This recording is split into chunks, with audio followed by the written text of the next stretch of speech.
నంద్యాల జిల్లా ముచ్చుమరి గ్రామంలో బాలిక దృశ్యంపై కర్నూలు మాజీ ఎంపీ బుట్టా రేణుక స్పందించారు. మైనర్ బాలిక దృశ్యమై వారం గడుస్తున్న నిజాలు బయట పెట్టలేని పరిస్థితిలో టీడీపీ ఉందని, గతంలో టీడీపీ జనసేన నాయకులు మాట్లాడుతూ వైసీపీ ప్రభుత్వంలో ఉమెన్ ట్రాఫికింగ్ జరుగుతుందని చెప్పిన నాయకులు ఇప్పుడు ఎక్కడ ఉన్నారని ప్రశ్నించారు. బాలిక విషయంపై ప్రభుత్వం ఎందుకు మాట్లాడడం లేదో చెప్పాలన్నారు. ప్రభుత్వం అనుకుంటే ఒక్క రోజులో బాలిక మిస్సింగ్ కేసు ఛేదించవచ్చు, కానీ ప్రభుత్వం పట్టించుకోవడం లేదని విమర్శించారు.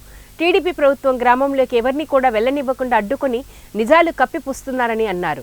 ఇలాంటి ఘటనలు చూస్తుంటే ప్రజాస్వామ్యంలో ఉన్నామా లేదా అని భయం వేస్తుందని మాజీ ఎంపీ బుట్టా రేణుక పేర్కొన్నారు. ఇంకా బయట పెట్టలేని ప్రభుత్వం ఎంత బాధాకరంగా ఉందంటే, ఒకప్పుడు లేని అబద్ధాలను ఈవెన్ జనసేన కూడా విమెన్ ట్రాఫికింగ్ ఎక్కువగా జరుగుతుంది వైఎస్ఆర్సీపీలో అనేసి అబద్ధపు మాటలతో ఏదైతే తీసుకుని వెళ్ళారో, ఈరోజు ఒక మైనర్ అమ్మాయిని ఆ విధంగా మిస్సింగ్ కేసులో ఉంటే అసలు ఏం అయింది అని వాస్తవాలను ముందుకు పెట్టలేని పరిస్థితుల్లో ప్రభుత్వం ఉంది అంటే కూడా నిజంగా చాలా బాధగా ఉంది.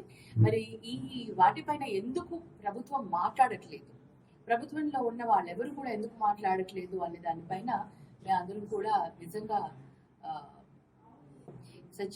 అంటే ప్రభుత్వం అనుకుంటే వాళ్ళకి 1 డేలో ఇన్వెస్టిగేషన్ కంప్లీట్ చేయొచ్చు. ఎవరిని కూడా ఆ ఊర్లో కూడా అలా చేయకుండా, మీరు గమనించి ఉంటారు, సిద్ధార్థ రెడ్డి కూడా వెళ్ళాలి ఊర్లోకి, నందికొట్కూరులోకి వెళ్ళాలంటే అతన్ని ఊర్లో కూడా అనుమతించని పరిస్థితులు ఉన్నాయి. అంటే వేరే వాళ్ళని ఎవరిని అక్కడ పోనివ్వకుండా, అక్కడ వాస్తవాలను కూడా తెలుసుకోనివ్వకుండా వాళ్ళు అక్కడ ఎందుకు చేస్తున్నారు అనేది అక్కడ ఉన్న అక్కడ ప్రభుత్వం చెప్పాలి, ప్రభుత్వం టీడీపీ ప్రభుత్వం చెప్పాలి, అక్కడ ఉన్న లోకల్ లీడర్స్ చెప్పాలి, లోకల్ నాయకులు చెప్పాలి, అక్కడ ఉన్న ఎమ్మెల్యే వాళ్ళు చెప్పాలి. ఎందుకు ఇటువంటి పరిస్థితి వచ్చిందో వాళ్ళే చెప్పాలి.